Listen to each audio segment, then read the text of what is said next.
If you talk to any anthropologist, they'll tell you that there's nothing paleo about the paleo diet. The Paleolithic people didn't eat meat and vegetables.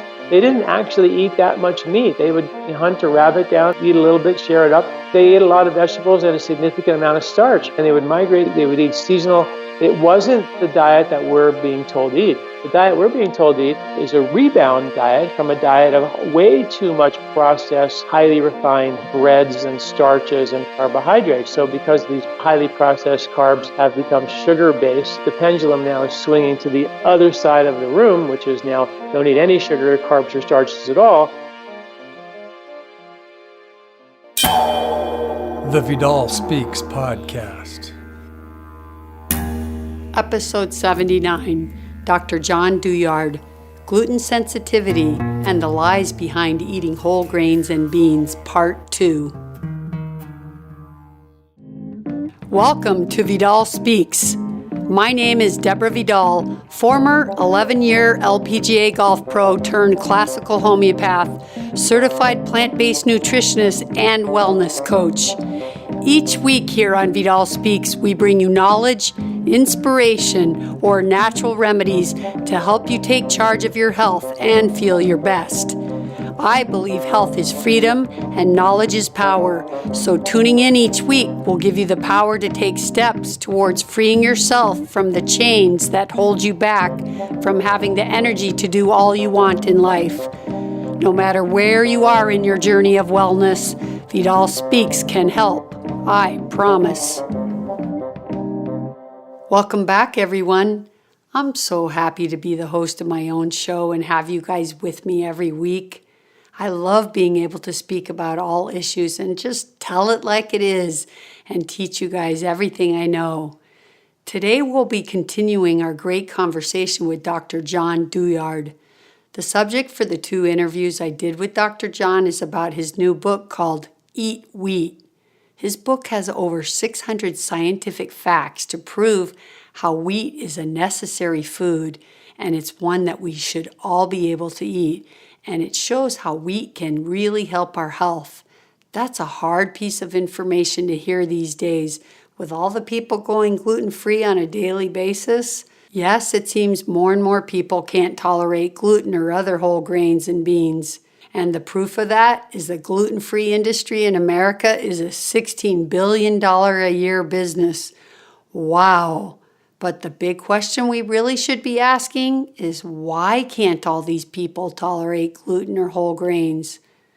What I would like to know is how many of these people are just not eating it because they hear so much from the paleo movement and doctors about how grains are bad for you. Or are they really having symptoms when they eat whole grains? I think since the paleo movement is very popular, then avoiding wheat and gluten will become popular too because that's what they tout. The whole grain industry must be suffering due to this paleo movement, but that's sad because for centuries, cultures have used whole grains for healing, and we know now that there are many health benefits by including whole grains in your diet. But to me, there is no doubt that many people can't eat wheat or gluten. In my practice, I had many. When they ate it, they got bloated, stomach pains, brain fog, headaches, skin rashes, and other things. Those were the main symptoms, and you'll read about those as the common ones. But honestly, the list for gluten intolerance could be 3 pages long. So for many years, I tested my patients to see if A, they had the gluten sensitivity gene, and B, if gluten was compromising their intestinal tract because the lab that I used could tell this from their stool. They could tell what was going on in their gut. In my interview with Dr. John today, he tells me his opinion of this test and what it may tell us and if doing this test has any merit. But I do want to tell you guys, you know I've said this before on the show, that one reason why so many people get better when they initially go from a standard American diet to the paleo diet is because when you take out sugar, processed foods, and gluten out of your diet, you will improve. And I'm not saying that everyone should go out and eat wheat. What I'm actually saying is that in America, we have a huge epidemic of digestive issues, and many people can't tolerate gluten or wheat. But that's not the wheat's problem. That's the digestive tract not functioning right, which is likely due to all the pesticides and glyphosates that we're exposed to in our foods. But whatever it's from, we need to heal our gut so that we can get the benefits of eating whole grains in our diet. As you learned from my show with the genetic specialists, that you can have a gene and it can stay turned off with a healthy lifestyle. We all have genes that may not be good for us or of some disease that we don't want to get. But that's why we're taking good care of our health and using lifestyle medicine to keep those genes turned off. Well, if you eat gluten and you don't get symptoms, then you should be okay. As I told you, I had the gene and I never got symptoms when I ate it, but it also didn't help me when I took it out of my diet. So it's worth trying it if you're suffering with any autoimmune disease or some gut issue or an inflammatory condition. Take out the gluten, I would say, for at least a year and work on healing your gut and then see. But try to eat whole grains even if you are gluten-free. Eat millet, quinoa, amaranth, brown rice, wild rice, and if you can tolerate them, try some beans. If you can't eat any of these, then make it your goal and just work on your digestive issues and clean out that liver and bile and lymph system, as Dr. John spoke so much about. Then when you're doing better and you're ready to try whole grains, start by first introducing the intact whole grain without any processing in your diet. This form is the most nutritious and it allows for the easiest digestion for all of us. The more you eat intact whole grains, the higher they go up on the scale of healthy foods.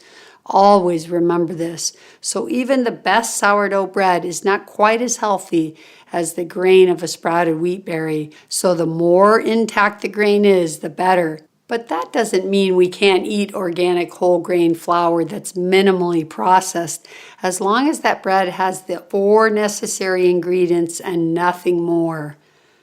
Okay, in today's show, we're going to pick up where we left off, which was Dr. John telling us about the brain lymph system that has recently been discovered. I can't wait for you to hear more of what he has to say about this. He's going to tell you how you can tell if you have any lymph issues, and about his advice to help our lymph systems. And as I told you, Dr. John is also an Ayurvedic specialist. So we're going to learn many little golden gems, as I call them, Ayurvedic little golden gems for foods, herbs, and spices to help us heal or to reset our digestion, and how we should eat seasonally to help our health. He's also going to give us tips on how we should eat seasonally to help our health. Honestly, I need to do a whole show with him on Ayurvedic medicine because it's super cool. So be sure to listen to the end of this podcast because he's going to give lots of advice on eating carbs and the low-carb diets. He's going to tell us about if wheat has changed and if you can eat wheat, what kind of wheat bread should you eat. If you loved the interview with Dr. John last week, then you're going to love this one even more. I had a great time discussing all these topics with Dr. John, and I hope you're going to love hearing all his wisdom today. So let's get started, but let me just do a quick review of Dr. John's bio.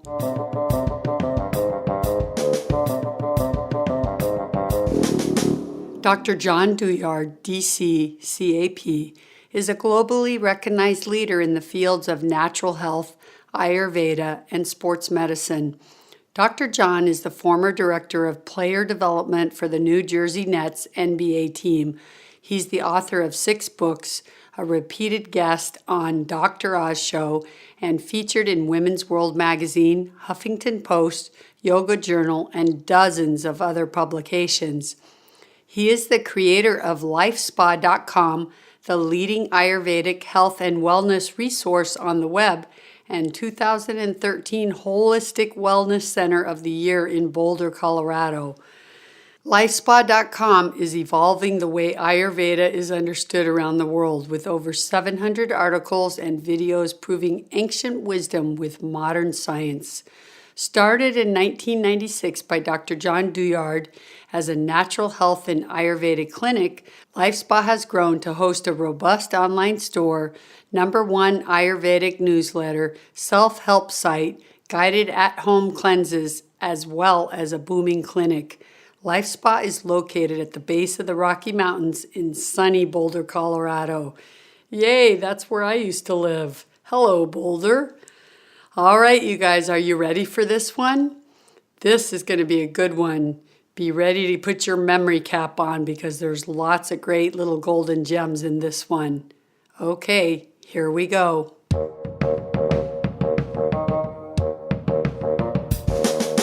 Hi, Dr. John. Welcome back to the Vidal Speaks podcast. Last week, we finished off by talking about how important exercise was to our lymphatic system, including helping the brain drain. So before we move off that subject, I just have another question or two for you, and then we'll go on. My pleasure. Great to be here. So we were speaking about exercise for the lymphatic system.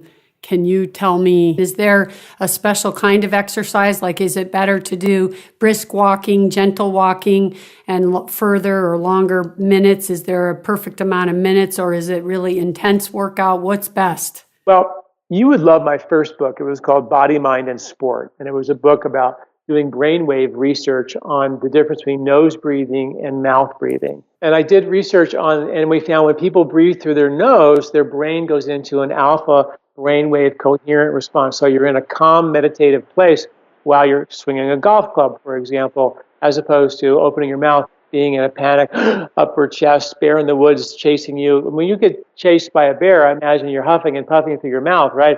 It's a gasping, fear-based breath. That triggers emergency receptors. When you breathe through your nose, it triggers a calm receptor. So I was really fascinated by that concept and did research, and we found that when you do breathe through your nose, the brain becomes really, really calm. It goes into a meditative calm, in fact, while you're in vigorous exercise. So, and now we know that your brain lymphatics, which are so critically important, are linked to cerebral spinal fluid. Cerebral spinal fluid is nothing more than lymphatic fluid inside your brain spinal cranial cavity. It's the same exact stuff. It's just inside your brain. It's called cerebral spinal fluid. And guess what happens when you breathe through your nose? That cerebral spinal fluid is like a washer fluid for your brain ventricles and all the toxins. And that pushes all the waste through your brain, and it takes it to the top of your head like a mohawk haircut, right? Like a mohawk haircut is where the brain lymphs are. It dumps them all into the brain lymphs and then drains them out of your body in an effective manner. So nasal breathing exercise versus mouth breathing exercise is what I recommend, what I wrote about in my book, Body, Mind, and Sport. I'll send you a copy if you send me your address. Okay. So you can see it. But it's a fascinating book about about nasal breathing versus mouth breathing. And, you know, I wanted to prove the runner's high, the zone. How do you get into the zone? Because I was a professional triathlete for years and wanted to really prove that. And what I found is that we could do it by nasal breathing exercise. And so that would be how you, and now we know that increases cerebral spinal fluid flow, washes your brain, gets your brain lymphs to move. And like going, wow. Wow, that is so great. That is so great because I found this dentist. I was always a mouth breather, and I really would like to do an episode on this because I think it's extremely important to learn how to breathe correctly. But I asked him if he would be on my show, and he just didn't want to. He's kind of a really shy guy and just didn't want to do it. So I've been looking around, so I'm going to write you on that one, okay? Okay, we'll do. We'll do that. But I want to know your very favorite way to drain the lymphatic system, or do you think it's just a compilation of a healthy eating and lifestyle? No question, the processed foods have to go. No question, the overwhelming amount of sugar in our diet has to go. The very best you can, avoid pesticides and conventional foods and try to eat organic as you possibly can. I am a big fan of eating in season. And the bugs in the soil from winter to summer to spring change from each season. So the bugs in the spring have a different effect on the foods that we eat than the bugs in the fall that have a different effect. So in the spring, those bugs are supporting decongestion. In the summer to help get rid of heat. In the winter to build immunity. So it's very, very important to start eating seasonal foods, and to the point where I don't know how much time we have, but there was an amazing study that was done with deer, and they found deer eat bark in the winter, and they have microbes for bark, and they can digest bark. In the summertime, they have microbes for leaves, and they can digest leaves, but they don't have the microbes for bark. If the deer were to eat bark in the summertime, they would have the wrong microbes in their gut, and it would cause such a level of indigestion, it could kill the deer. And I'm going like, Wow. wait a minute, deer die when they eat out of season? And I wrote a book called The 3-Season Diet, which is all about eating with the seasons, and it's been out for 50, I wrote it in 2000. But then when I heard that, I was like, wow, this is so important. People need to get this. So I put together a grocery list, a superfood list, and a recipe list for every single month of the year called the 3-Season Diet Challenge. And we give it to people for free. When you sign up for it, you get, even in the summertime, you get all the flowers that are edible in each month, the May flowers, the June flowers, the July flowers, and you get all the flowers that you can eat because they're edible flowers and they're actually quite amazing and beneficial for us. So I put all that out for free. It's called the 3-Season Diet Challenge. People can get it at LifeSpa.com for free. It's so important to start to get connected to the season. So that's what I think is going to be one of the most important things, is to get reconnected to those rhythms of nature. And the bugs in the soil that attach to the plants we eat, they're the connectors between us, the earth, the circadian rhythms, and our circadian rhythms. Our biological clocks need to be in sync with nature. Otherwise, we're in big trouble. So the listeners can go to lifespa.com and put their email address in and then get a PDF or something of that list? Every month, they'll get a packet in the mail that gives them the recipes, the grocery list, and the superfoods every single month. Yeah. Wow, it's called the 3-Season Diet Challenge. Yeah. Very cool. Now, so you're basically saying that if you eat clean like that and follow the seasons, that would be enough to help your lymphatic system go from maybe unhealthy to healthy? Or is there additional things we need to do? Well, there's no doubt that the food and the diet and the lifestyle is all really important, and I talk about that in detail in my book, Eat Wheat. But then there's also ways to fix the underlying problems with herbs that I also talk about in the book, how to use herbs and whole foods to reboot digestive strength and lymphatic flow. Herbs like the one Ayurvedic herb called mangista, which literally translates as red root. And there's a Western herb called red root. Again, anything that's red that dyes your skin is going to be a lymphatic mover. So there are herbs that are a little bit more concentrated, a little more potent to get that lymph system to move. And lymph system issues are like holding on to water, rings tight on your fingers, ankle swelling, stiffness in your body, extra weight around your belly,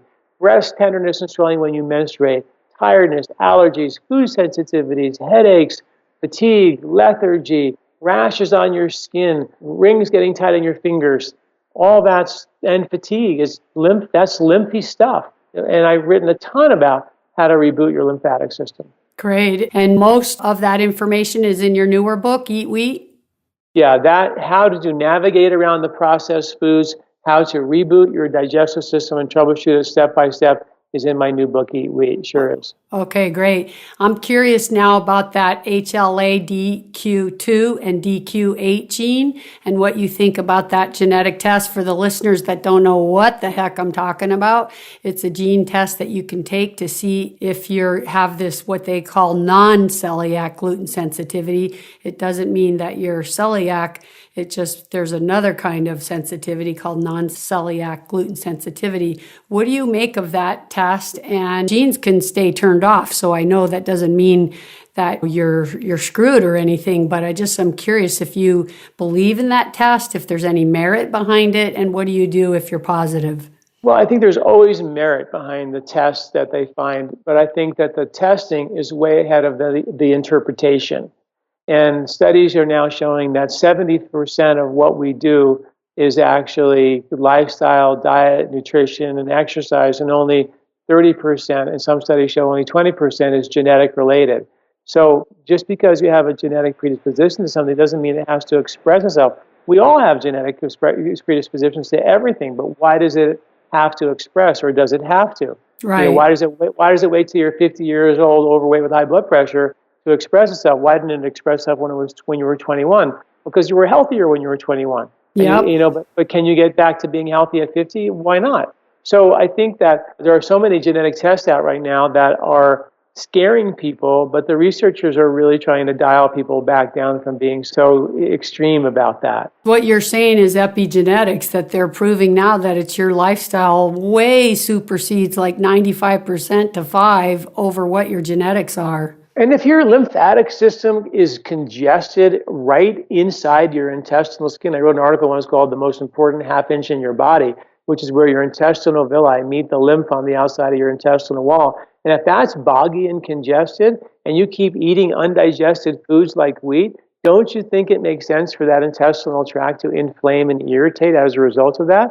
Of course. So that's going to kind of trigger a lot of what I would call false positives, because you're now saying, oh, all these problems are there because of wheat. Well, yeah, but the wheat's there in a completely undigested way, maybe in an overzealous way, eating it 3 times a day for 50, 60 years in a highly processed form, and wheat was harvested in the fall and not in the spring and the summer. And ancient humans only ate seasonal food. And now we know there's an enzyme called amylase, which is an enzyme that digests wheat. And it increases in our bodies in terms of how much we manufacture in the fall and the winter. And it decreases in our bodies in the spring and the summer, suggesting that we are part of the circadian cycles. And we did evolve as a result of seasonal eating. And we still have those ebbs and flows of enzymes changing seasonally, just like the animals do when they hibernate and migrate. Yeah, so is it okay to eat good whole wheat bread or whole wheat all year long, but just focus heavier in the fall and the winter? Yeah, for sure. Now, in the fall, a lot of interesting things are harvested. You have fruits in abundance, you have grains in abundance, you have nuts in abundance, and seeds in abundance, and beans in abundance, right? Mm-hmm. All these like really hard to digest things that are very nutritionally dense, and they have a lot of starch in them. So about 2 million years ago, the researchers think, and they're not sure about this, but at some point in our evolution, human beings acquired a gene to make their own amylase, which is an enzyme for starch, for only starch. A deficiency in amylase today is linked to Baker's asthma, an allergy to wheat. So somehow 1 to 2 million years ago, nobody's really sure when, we all of a sudden acquired this gene. They know for sure we acquired it to digest starch. Now, it makes sense to me that the reason we would acquire a gene for starch is because we were eating a lot of it, right? Mm-hmm. You don't acquire a gene because you don't do something, right? Mm-hmm. So that's what happened. And now we know that these foods, these higher quality foods, are designed to overshoot the calorie intake runway because it's the feast Thanksgiving season to make sure you have enough reserve for the famine of winter. So nuts and fruits and seeds and grains and legumes, they're all going to overshoot that runway. The extra calories are going to be stored as fat and reserve energy. And then we go into the famine season and we live off that during the wintertime. Come spring, it's very austere. You have leafy greens, sprouts, berries, cherries, very austere time of the year in terms of food. It's a low-fat season. It then forces us to burn fat. And we lose all the extra and become really lean again. We reset fat burning. And then we go back into summer again and we start building up our nutritional reserves. We go from cycles of feast and famine. But we don't do that anymore. We just eat the same food all along. So people say, I eat wheat, I gain weight. Well, sort of wheat and fruit are a little bit, that's what they do. They are highly dense nutritional foods. And if you overshoot your energy needs, you will store extra as fat. It's a genetic thing that we do. That's why we're here, because we did that. So now people are saying, well, get off all the carbs, everything. Eat nothing but meat and vegetables and no carbs at all, which in a short period of time, you will lose weight. Everybody knows that, right? Yeah. But it's a starvation diet. You're going from famine to famine to famine to famine. You're never giving the body its circadian cyclical needs, which are to rebuild and to give that energy reserve back. And that's a dangerous road to hoe, too. Again, we're looking to be ripped, and the abs have to be ripped. Everything has to be perfect. And that's sort of not probably how it really was. But you can, if you eat whole foods, you can be lean and mean and look really good, but you can still have bread. So my answer to your question, sorry for the long-winded answer, but yeah, whole wheat, sourdough, sprouted grain bread that has wheat and salt and water and a starter, and that's it, whole wheat. Exactly. Nothing else should be you should read the ingredients of your bread, and you can get that as sourdough breads or artisan breads. You can find bread that's made with just wheat, salt, and water. That's all you need to make bread. Everything else is completely unnecessary and potentially toxic. Cool. I was going to get there in a minute about wheat because I want to ask you some questions about the grains. But I'm also curious if you think that like the beans and the seeds and the nuts are okay and also in moderation too in the summer and the spring, although they're heavy, heartier foods. You're saying just follow the seasons, eat dominant, those kind of foods, but no problem. You know, I live in California. We can have tomatoes almost year round growing in a farm somewhere here in California. So it's not like we're necessarily shipping them in. There's people that do grow them, but I always try to take some season off when they're in season. I love to make my own salsa. We grow our own food, or not, a lot, but I love growing tomatoes and kale and chard and herbs and things like this. But it is okay to eat it all year round if we just focus predominantly on the seasonal foods and just make them like additions, right? Absolutely. And I always say, eat more of what's in season. Get the medicinal dosage of what nature's intelligence is providing, and then go enjoy your life. But make an emphasis with the seasonal food. We have these grocery lists for winter, summer, and spring.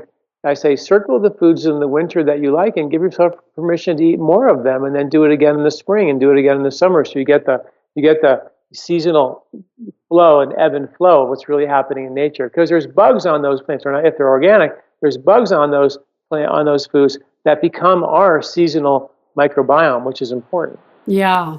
So about this gluten-free food now, not only is it processed because they're using an addition of, usually there's some kind of gum, right? Like guar gum or xanthan gum is necessary to get the bind. So what do you think about these kind of things, the gums? And the other probably thing I wanted to just have you touch on is most of these gluten-free foods are white flour, like potato starch, right? Tapioca starch. They can come from other flours like teff, or there's other ancient flours but there's not that many. Mostly they have to add all this stuff. So I'm curious about what you think about them. And you already talked about all these symptoms that eating gluten-free foods are giving people. But can you talk a little bit about the actual ingredients? The actual killer in those foods is the sunflower oil that they put in there. It might be, expeller pressed organic sunflower oil. And they may have pressed it in a really cool room. But as soon as you take that loaf of bread and put it in the oven, it's done. It's rancid, indigestible. So you have to look at that. So that's the thing, that's the preservative in the bread that's extending the shelf life of the bread, but not your life, okay?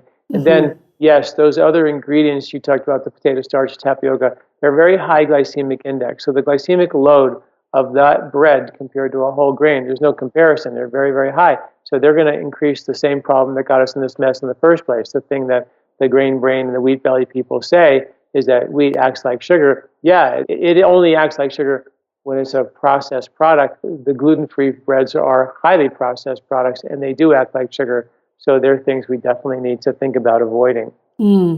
Sounds good. And what about wheat itself? Do you believe that it's changed over 100 years? A lot of people say the reason nobody should eat it now is because it's been hybridized and now nobody can digest it. Well, I really looked into that research really carefully and wrote about that in a couple of articles on my website if people want to look into it. There was one study in Saskatchewan, 19-year study, measured over 100 different strains of ancient wheat, talking about wheat from the 1800s to modern wheat today, and they found absolutely no genetic difference whatsoever. Dr. Davis writes in his wheat belly book that the wheat has been altered and so on. So there was one study, they took modern strains and the ancient strains, and they found they were looking for the wheat that was causing a high immune response. And they were looking for wheat that had a low immune response. And they were looking to see if we can find a wheat strain, whether it be ancient or modern, that caused a low immune reaction or response in people, well, we can hybridize that and put it in loaves of bread and help people out a lot. That's what they were trying to do. So they found that there were a handful more high responders in the modern wheat and fewer high responders in the ancient wheat. But what they didn't tell you in the study, they had the exact same number of high responders, and they had a little bit more lower immune responders in the ancient wheat than the modern wheat. But there were still some low responders in the modern wheat too. But he didn't talk about that in his book. He just gave you the information to support his case. The reality is that the high responders, the thing that we're really concerned about, because that's the thing that makes us feel bad, is a high immune response, they were the exact same number in the ancient wheat and the modern wheat. But they didn't tell you that in the book. But that was the bottom line. I'm going, golly, that's sort of cherry picking the science the way and proving what you want to prove, not really looking at the whole science and not looking at whole grains and saying, gosh, you know what, guys, whole grains has low glycemic index, and therefore maybe this whole theory is wrong. They also talk about opioids. Wheat has opioids, so therefore it makes you addicted. You have to have more and more and more of it. Well, guess what else has opioids in it? Mother's milk, chocolate, coffee, spinach, tomatoes, and guess what else? Meat. And they said, well, when they gave people opioid blockers, they stopped eating as much wheat. And guess what? When they gave people opioid blockers, they stopped eating meat too, because meat has opioids in it. You know, when you give people opioid blockers, they stop eating food in general. It's because they get the opioids hit from their food. So like, why bother? So to say, well, the problem always is this kind of research, and it's confusing because the people reading these studies are reading these books, and when you're cherry picking research to back up what you want it to say, how do the people know that? I mean, that's the sad thing, and that's why there's so many horrible myths out there. No. And that's why I wrote Eat Wheat, because it was so frustrating to know this, helping people day after day get better and begin to break bread again, and watching the $16 billion a year gluten-free industry get bigger and bigger, and then watching books like Grain Brain and Wheat Belly be telling people, in my opinion, a story that is completely incomplete. Yeah, that's so good. I'm really happy that I found you because, like I told you, I was gluten-free for 7 years. I had migraines for many, many years, and I did it once before, way back when, to see if it would help. Never did anything, and I did it this last time because my partner, Lloyd, had a horrible gut, and I just felt like it's just easier to do it. And you know what? It didn't help us. It didn't help any of his symptoms, and he had like chronic diarrhea. In the end, I mean, he healed himself doing coffee enemas and just really cleaning our diet and just, you know, doing lots of, we're plant-based, but just lots of leafy greens and veggies and just really healthy organic foods. And in the end, he got better, and that's all gone. But I wonder if you've seen a lot of people like that have gone gluten-free and they didn't get any better. Oh, all the time, you know, and I think the studies are actually showing, like I mentioned earlier, the studies show that if you go gluten-free and you don't have to be, you actually are getting you run the risk of being nutritionally deficient in a handful of nutrients. You end up potentially compromising your immune system, sterilizing your gut, altering the microbiology in your gut. I mean, there's some risks that people have not heard of, and it's, you know, it's just it's again sad that people are just getting what our culture does really well, which is just give me the symptomatic relief so I can go on. But I think the gluten-free industry is a fad, and I think most people would agree. And but to fix this fad, I think people do have to dig in and do some digestive rebooting, as you have known. And the migraine headaches, like you mentioned, those are brain lymph congestive issues, by the way. So those are things that are directly linked to digestion, and that's how you cured it, by doing coffee enemas for your liver. So right, directly and linked just a lot of detox. I'm like the detox queen because I worried so much about my life around the pesticides that was my driving passion, was actually detox. And my listeners know I speak about it all the time, and I actually tell them that if you're not actively working on some form of detox, you just won't live a healthy, long life anymore. Impossible with what we're breathing in and just all the environmental toxins and what's in our food and how people are eating. Oh my God, you need to be doing detox. And the one thing that, you know, we have two cleanses that we do. One's called the Colorado cleanse and one called the Short Home cleanse. And we have it's many hundreds of people do it every year. Twice a year we do it as a group. We have like 800 people doing it from all over the world together. But the key thing from an Ayurvedic detox perspective is that if you just go and pull the yuck out of your fat cells that have been stored, and the liver put that fat cell toxin in your fat cells because I didn't know what to do with it, and you go pulling it out and don't reset digestive strength, then you end up maybe just moving the toxins from one fat cell to another. So what I have always said, which is an ancient principle about detox, is reboot digestion first as part of your detox, and then do the actual cleaning of the cells. But make sure that that body knows what to do with those fat cells once they enter into the bloodstream, because the reason they got there is because the liver didn't know what to do with it or didn't have time to deal with it.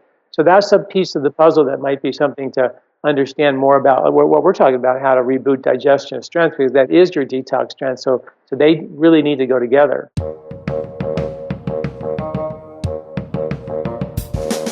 Time to take a little break and grab a drink of your favorite healthy drink. And while you do that, I just want to say thank you to all of you that are using my Amazon banner. I so appreciate you doing this. And if you haven't tried it yet, just know that it's easy. Just go to the vidalspeaks.com website and click on the Amazon banner, and it'll take you directly to Amazon, and then you can bookmark that page. So every time you go to Amazon through your bookmark, your purchase will go through my link, and that helps me get a little commission, which helps support the show. It's a lot of work to do the show, and I appreciate any way you guys can help. You know that. Hey, speaking of Amazon, did you guys hear that he bought Whole Foods? Wow. As soon as I heard that in the news, I said, I bet they're going to start some kind of food delivery service. Let's see. Please keep passing on the show to your friends, everyone. Tell everyone you know that's sick or recently diagnosed with a health issue about the Vidal Speaks podcast. Is there anyone you know that wants to get off of meds and get their life back? If so, send them over here and tell them to join us. Let's get this movement growing so big that we can have a healthier world. If we all would just go plant-based, we could heal our planet, save so many animals' lives, and turn our health completely around. Remember, it's the single biggest thing you can do for your own health and the health of our planet. So start the plant-based journey now and join the movement. Okay, now back to the show.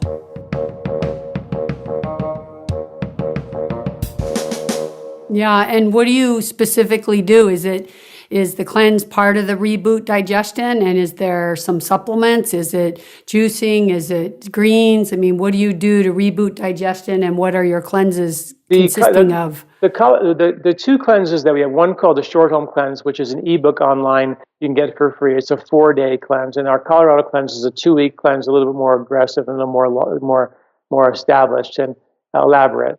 And the cleanses are built around an Ayurvedic principle called oleation, where you take ghee or clarified butter or some really pure oil, and you do that in the morning every day during the cleanse, either for 4 or for 7 days, and in the cleanse, and you do that while you're having a completely no-fat diet. So that fat will force your liver and your gallbladder to contract and force you into fat metabolism to digest the ghee or the fat you just ate. And if you have any fat in your diet, you'll just digest the dietary fat. But if you have no fat in your diet, you'll flip into and stay in fat burning all day long. So you'll get your body into fat burning, which will force your liver to make more bile. The gallbladder contraction from the oil or the ghee that you take forces the gallbladder to contract, and the gallbladder is the kingpin of the digestive process. And the oil also, the ghee in particular, has the highest source of butyric acid on the planet. And the butyric acid is the major fatty acid in your gut for your gut bugs. In fact, there's gut bugs, one called Clostridium butyricum, whose job in life is to make butyric acid, which is the highest concentration of fatty acid in ghee. So when you take ghee in your gut as a healing agent, you're repairing the intestinal skin, rebooting the microbiome, healing and repairing, flushing your liver and your gallbladder out. And then once that bile is really moving, then we use herbs and other things to turn the digestive system on, decongest the bile ducts, increase pancreatic digestive enzyme function, and we turn everything back on. And then the second half of the cleanse, we clean house. Sounds really interesting. Can you recommend a kind of fat for all the plant-based listeners out there? Coconut oil and ghee. They're the most stable fat under high heat. That's what I thought you were going to say that, but I just wanted to be sure. And super high quality olive oil. You got to be real careful. One study at UC Davis found that 72% of the olive oil on the market today is adulterated. So you got to make sure you're getting the real good stuff. Yeah. And what do you think about fermented foods? Do they help the gut? In the winter, when people would historically ferment foods to preserve their vegetables because they knew famine was coming, the lactic acid fermentation process would be really good in the winter because it would heat you up because it's an acidic process.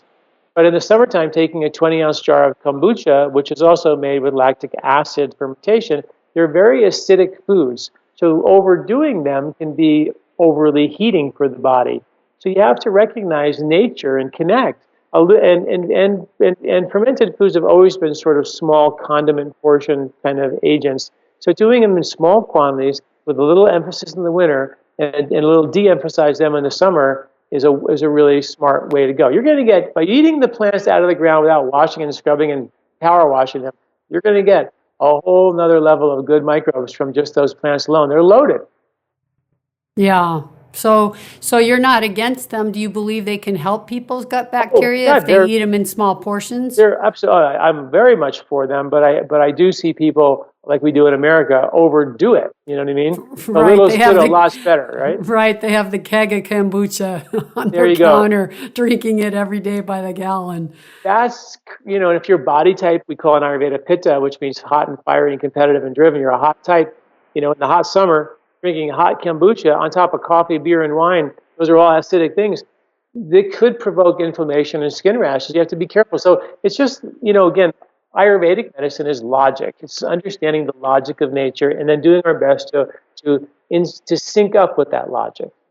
I love that. And, I also have loved macrobiotics, but my heart is more in the Ayurvedic world because I like the foods better, because macrobiotic, they eat a lot of sea vegetables, and I'm just not a person that likes anything from the ocean and that flavor. So for me, it was always hard. I appreciate it. I know a lot of people who've healed from horrible cancer and diseases, but I love the Ayurvedic way because it's also very logical and seasonal and hot and cold and all this, but it has foods that I feel like I'm naturally attracted to.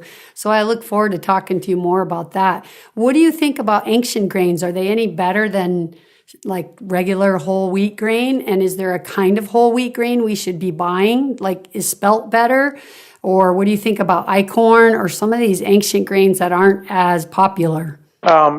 Okay, here's the rundown. Spelt is really good because it has a lower phytic acid content. So if you have weak digestion and you have issues with the anti nutrients on grain, spelt could be a good choice. Rye bread, much better for your blood sugar. Another way to navigate around that.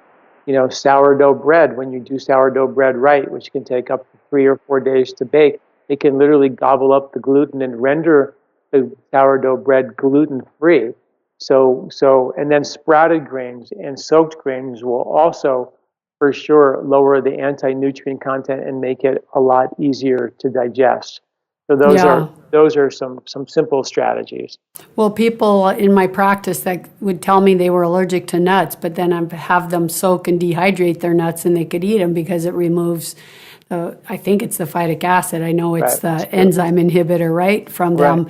And then suddenly they could eat them. So that's the same probably with beans for a lot of people and same with wheat. And I've heard that about spelt, and that's why I've always recommended it. And I just wonder if because it's an older form of wheat, that's not necessarily why it's better. You're saying it's because it's more low in phytic acid. Yeah, and there are some things. There's some studies done. I actually interviewed one of the oldest Kamut wheat farmer in America, and been growing Kamut wheat for 30 years on my podcast, and I learned a ton about that. But Kamut, and he's also a researcher, Kamut, which is an ancient grain, they did a study where they took Kamut versus modern wheat, and they found out that the Kamut had, check this out, had twice the amount of gluten and gliadins as the modern wheat, the Kamut did. But it also had twice the reduction of inflammation and lowered cholesterol and lowered blood sugar. So here's the wheat that had twice as much gluten for the gluten-free industry to hear, that actually had twice the inflammation or anti-inflammation markers than the wheat, the modern wheat, which had a little bit more gluten in it. Now, that's not the case across the board with all ancient versus modern wheats. That's not the case at all. So don't think all ancient wheats have more gluten or less gluten. That's not true. Generally, they have about the same. but that was just one study comparing two strains of ancient wheat versus modern wheat. So we have to be careful what we say. So, and the reason why kamut, had the anti-inflammatory benefits because it had more antioxidant potential. So there is a possibility that ancient grains maybe have more antioxidants in them, but that again is not across the board. And is it true that the darker the wheat, the healthier? Because there's certain recipes that you can't use too dark of a wheat, right, or it doesn't taste right. And there's a lot of times that it requires kind of a lighter wheat. Is that just as healthy as long as it's whole grain, or do they do something to make it whiter or lighter? No, usually whiter or lighter is more of a refined process. And just like, flower petals, the darker they are, the more antioxidants. The darker your carrots, the darker your vegetables, the more antioxidants they have.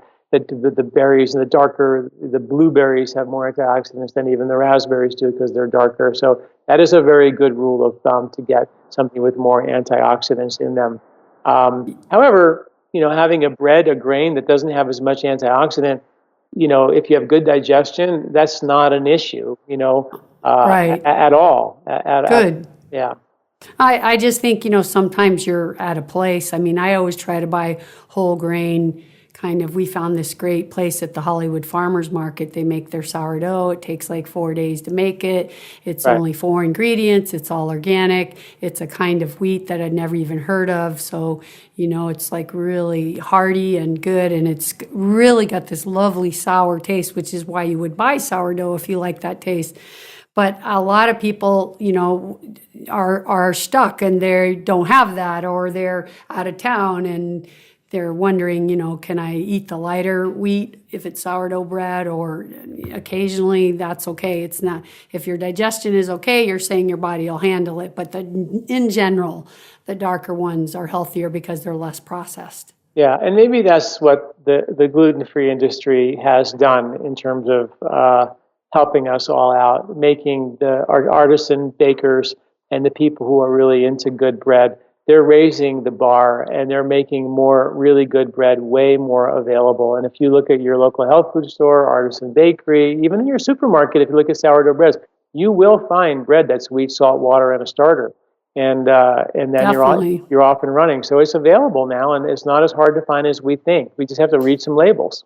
Yeah, and you really do, because I looked once and it said sourdough bread, and then you read it, and the ingredients were water, flour, yeast. Didn't say starter. It needs to say starter, because some people are putting yeast in there, and I don't trust that if it says yeast. I want my yeast to be starter. Right. All the other labels I read always said sourdough starter or starter. Right. Yeah. So a lot of the bigger companies cut corners so they can make it happen faster. But that's where you're looking for the artisan companies that are really doing it the right way. And if we demand whole foods, and we will get it. And then all of a sudden we can deflate this gluten-free industry and get back to having really strong digestion and really strong detoxification. So we have the resiliency to handle this world, which, is on the toxic side, but it's also on the wonderful side. We just have to be smart about it. And do you think sourdough, like I know there was this girl healing lots of people because she just had them do sourdough everything, because she believed so much that the sourdough ate the gluten, as you said, or the protein, and so then they had no more intolerance to it, and she swears by this.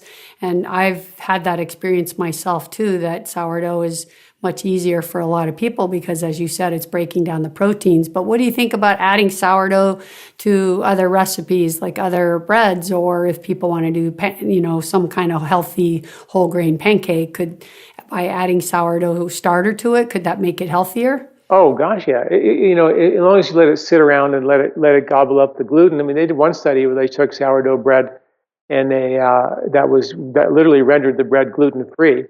And then they gave it to a group of people. It was an Italian study, and they gave people that bread who were celiac, and they had no intestinal inflammation from that bread.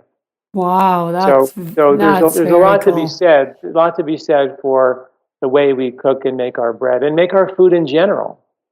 And I'm curious about what you think in general about how this paleo movement has kind of popularized this idea to stay away from wheat and beans and grains.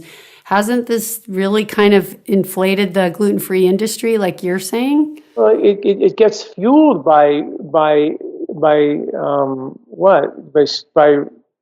stories, by mythology. I mean, if you talk to Daniel Lieberman, a professor at Harvard, wrote a book called The Story of the Human Body, and he found that the ancient humans, our hunter-gatherer ancestors, had about 40 to 45% of their diet as starch.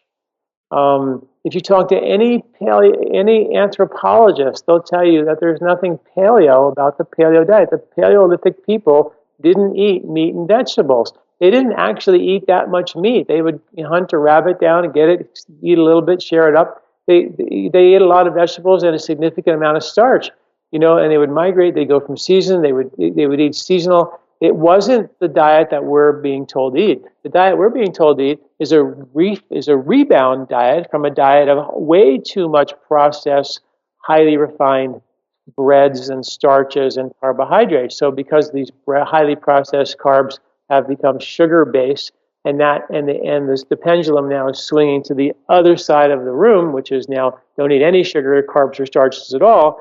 But the pendulum, I wish it would just stop in the middle. It never seems to do. It always swings back to some other extreme.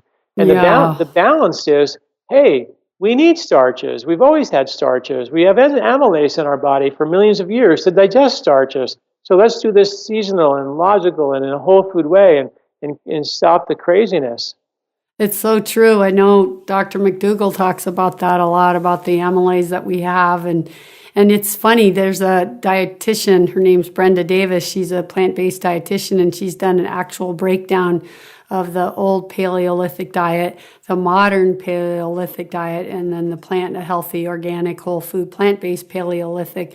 And the plant-based people were much closer to the actual Paleolithic people than the paleo diet they eat today. And I just think it's really sad because like poor beans and poor grains, I grew up, when I didn't grow up playing golf, but I played a lot of golf in Japan.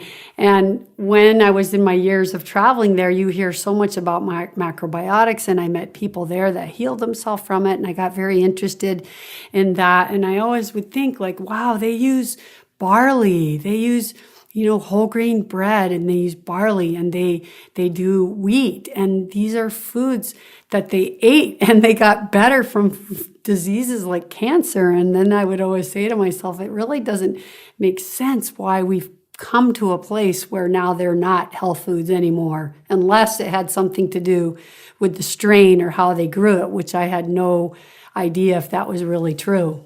Yeah, and I agree with you. I think that it's time for us to demand whole foods. There's just no question about it, and stop treating the symptoms and begin to really address the cause. And that's exactly why I wrote Eat Wheat, so people can actually have a chance to troubleshoot their own digestion, understand what went wrong, why it went wrong, and how to fix it with herbs and whole foods and get back on track.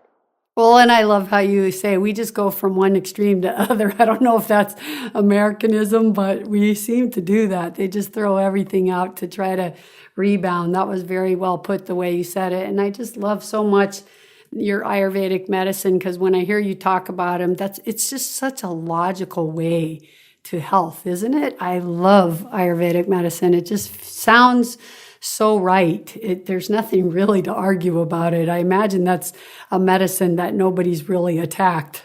Well, and I try to translate it for people, because it isn't like you have to learn some Indian system of medicine or eat Indian food at all. It's just that they documented the foods and the harvest and the cycles of nature and when to eat and how to eat and what to eat. So what I do is I just take all that information and then I translate it into English and I put it in people's laps and say, hey guys, this is time-tested wisdom, and now here's the science to back it up. We should at least look at this. And people do. They go, wow, this makes like we're talking about. There's a lot of logic here, and it's way more logical than just taking a food out of your diet and then taking the next one out of your diet and just come running down that road and then end up with nothing left to eat. That's what happens to people. Yeah. And your book, Eat Wheat, is your latest one. In there, do you talk? I know it's called More Wheat because that is the controversial thing, but are you also talking about all the whole grains having benefits like barley, quinoa, amaranth, millet, rice, all whole grains? For Are sure. they? I mean, I Yeah. talk about wheat because that was been, sort of demonized, but definitely we talk about all grains, and a lot of the studies are whole grain studies. A lot of the grain studies are wheat studies that I talk about. But I also talk about dairy and how to navigate around that. So there's a lot of things we're just, again, taking stuff out of our diet because it's simpler and easier than addressing the real problem. But when we do that, we oftentimes there's consequences that we're not aware of that bite us in 10, 20 years. Yeah. And which is the book that you write about that talks mostly about the Ayurvedic stuff? Well, there's Eat Wheat, which is my most recent book, and then there's the 3-Season Diet, which is the one about eating with the seasons, and then there's Body, Mind, and Sport, which is the nose breathing exercise book, and then there's the 3-Season Diet Challenge, which is that free monthly seasonal eating guide. You get that for free at my website at lifespa.com. Okay, cool. I'm going to write you and get your 3-season book and your Body, Mind, Sport. Sure. Love to send you Yeah, that'd be great. And then just, I'm curious if you could just leave the listeners with 3 foods that you would love to leave them with that to start their healing process and 3 easy tips to start cleaning up their digestion. Well, I think if I were to give them 3 foods right now, I would say start your day with your breakfast. Not this. This is not your breakfast. This is something you have with your breakfast. Because I do like us to chew our food. To eat beets, apples, and celery. If that means blending it or juicing it, it's all okay because those are cholagogues. And the enigma of our time is why can't people digest stuff? It's because of liver gallbladder congestion. So those are 3 cholagogues that are easy to get your hands on and go from there. And then the other strategies that, in addition to maybe the 5 spices to turn the upper digestion that we talked about, the ginger, cumin, coriander, fennel, and cardamom, but also the circadian science is telling us that eating more of our food in the middle of the day and less food at night is very important for our circadian rhythms and how important. And so researchers are saying that circadian medicine is the future of modern medicine, getting us to be reconnected to the natural rhythms of nature. And I've written a ton about that on my website, my newsletter articles, my videos, as well as in my books about how we can get reconnected to the natural rhythms. Bigger lunch, lighter dinners, no snacking. In between meals, we burn fat. You snack even on a carrot or an apple or a nut. You burn the apple, the carrot, or the nut. You didn't burn your fat in between. And because we stink at burning fat in this country, and fat's your calm fuel, your stable fuel, your sleep through the night fuel, your mood stable fuel.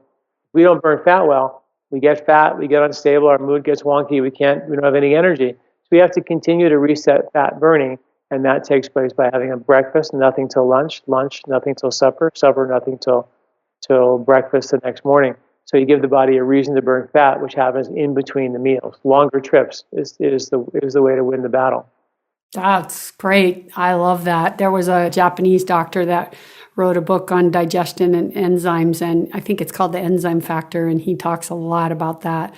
And you hear so much the other way. When growing up, I always was told because I was a bit hypoglycemic that I need to eat all the time. And when I played on the tour, my caddy would be going, here, eat raisins. Here, eat these nuts. Here, eat this.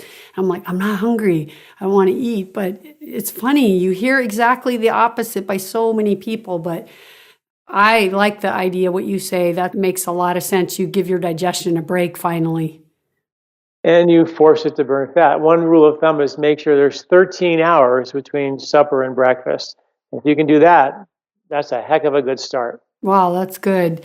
And then what are you doing these days? Are you working on any project, another book, or, what do you spend your time doing that you're passionate about?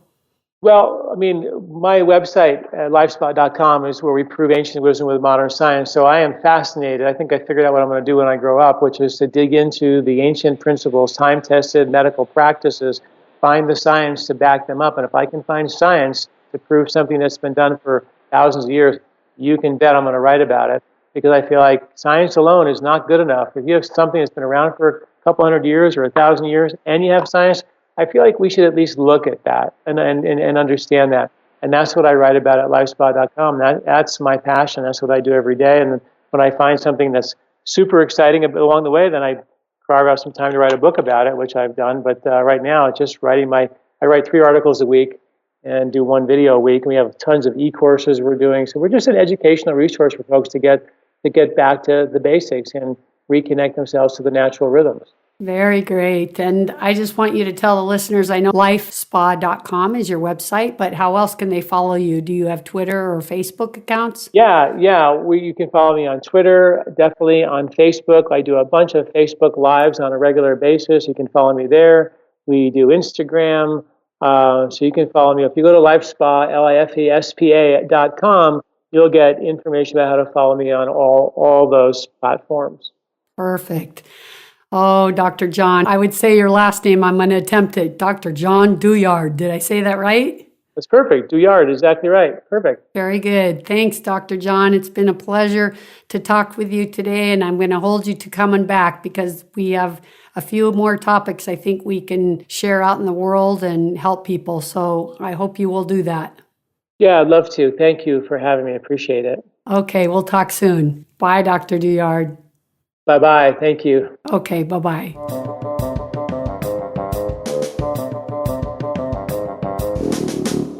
I was so happy to hear that Dr. John recommends sourdough breads or artesian breads, but only ones with 4 ingredients: organic whole wheat, salt, water, and sourdough starter. That's it. If yours has more than that, don't buy it. Please, though, make sure it's organic. See if your local farmer's market has a baker that sells bread. If you have time on your hands and you want a fun hobby, you can learn to bake your own bread because it's very artistic. I loved when Dr. John talked about eating according to the seasons. But that's not that easy in Los Angeles because our weather is never so cold and we can get foods that many can't get all year round. But I learned today that the way to handle this is to just put an emphasis on the seasonal food. But you can include those other foods in a lesser amount during the other seasons. I like that. That's a very balanced approach. Instead of saying no sourdough bread until fall, you get to eat it, but less the other times of the year and focus more on the hearty foods like pumpkin stews, chili, hearty grain dishes. Those are the fall foods. Summertime is for light foods, so put more emphasis on salad, grilled veggies, and fruit. That's great advice. Dr. John is not a fan of vegetable oils, like most of the doctors that I've had on the show. Processed foods all contain these kinds of oils, and that's one reason why they're so deadly. I like to recommend to eat the good fats that are in avocados, nuts, seeds, and coconut meat. If you're a person that finds getting off of oils is really difficult, then you could think about buying an air fryer because they're really great for cooking and you can use no oil or 1 spoon of oil for a whole thing of cauliflower or potatoes. That would be a great way to start cutting back on the bad oils in your diet. But be sure to find a good source of whole grain bread after today. If you're buying bread from the market that's on the shelf, it likely has these bad oils in it. And then you get all kinds of other additions like dough conditioners and ingredients that you can't even pronounce, but they're all just to make it last longer on the shelf. So opt out for that and spend your dollars on organic, whole grain, artesian bread. Try making some great meals using quinoa, wild rice, or whole wheat berries. You can get sprouted wheat berries and add them to your salad. That makes your salad extra healthy. Mainly, just don't be afraid to eat whole grains. Start using whole grain flours like spelt or einkorn or heirloom whole wheat for your baking and cooking. See if you can handle these because if you do, then you're much better off than ingesting all the white flours and starch of the highly processed gluten-free flours and foods. If you do need to be gluten-free, try to use whole grain flours from teff or brown rice. I like to buy the sprouted flours if they're available because they're just a lot easier to digest. But as I said last week, it's best to consume grains in the whole intact form. But if you do use flour, try getting the sprouted whole grain flours. Also, it sounds like there's no real genetic difference from the ancient wheat and the good, healthy, organic wheat of today. That was an argument that I heard so much, that wheat has changed and it's so different and that it's been hybridized. But it sounds like what's most important is just to find a good source of wheat. I like to buy the ancient grains or the very old strains just because I think they have more flavor. But I was happy to learn that there was no real science to back up the myth that newer wheat has changed so much that we just can't tolerate it. I think it would more likely be true to say that so many people eat processed foods that wheat is included in, and that means they're getting a ton of pesticides with that wheat. And do you remember that when we were talking about the non-organic wheat, that they spray it with this huge dose of Roundup just to kill the plant as soon as it's going to be harvested or right before it's going to be harvested? So this last huge dose of Roundup is being ingested by all these people and making them very sick. And to me, that's more likely why people can't tolerate wheat, not because of wheat itself, but it's also a good reminder for the reason why we should buy organic wheat, because it's so heavily pesticide laden that it's just completely toxic if you don't buy organic. And another big takeaway from today's show is that if you're eating gluten-free and you don't have to, then you're basically sterilizing your gut and altering your gut microbiome in a very unhealthy way. Now that's something to really think about, isn't it? And another big takeaway from today's show is that if you're eating gluten-free and you don't have to, then you're basically sterilizing your gut and altering your gut microbiome in a very unhealthy way. Now that's something to think about, isn't it? It's one thing to not eat whole grains and feel safe doing so, but to avoid them now and know that doing that is sterilizing our gut makes you really have to reconsider adding back to your diet those healthy whole grains that we've all been lied to about how dangerous they are. The problem is not the grains, it's the pesticides, the heavy metals, especially mercury that's filling up our body because it's in our air, food, and our medicines. The problem is coming more from these factors than the grains themselves. Mercury has huge implications in our gut. And look at another toxin that we know is unavoidable, which is glyphosate. This molecule alone is damaging our health. We can't avoid it, but eating organic is a must to minimize it. So it's really sad to me that people got the idea that it was the grains that were hurting them. And a few doctors started saying this, and then it just gets passed around. And it's true that so many people are pesticide laden, filled with glyphosates, and really have a problem of toxic overload, and they can't take the grains. And yes, then they would cause inflammation, but it's not the grains really causing the inflammation. It's the gut problem. It's not the grains that have the lectins that are poison. It's the gut problem. And honestly, I'm sure I could have helped a lot of my patients a lot faster and better had I known too that most of their digestive issues are more because they're filled with glyphosates and mercury.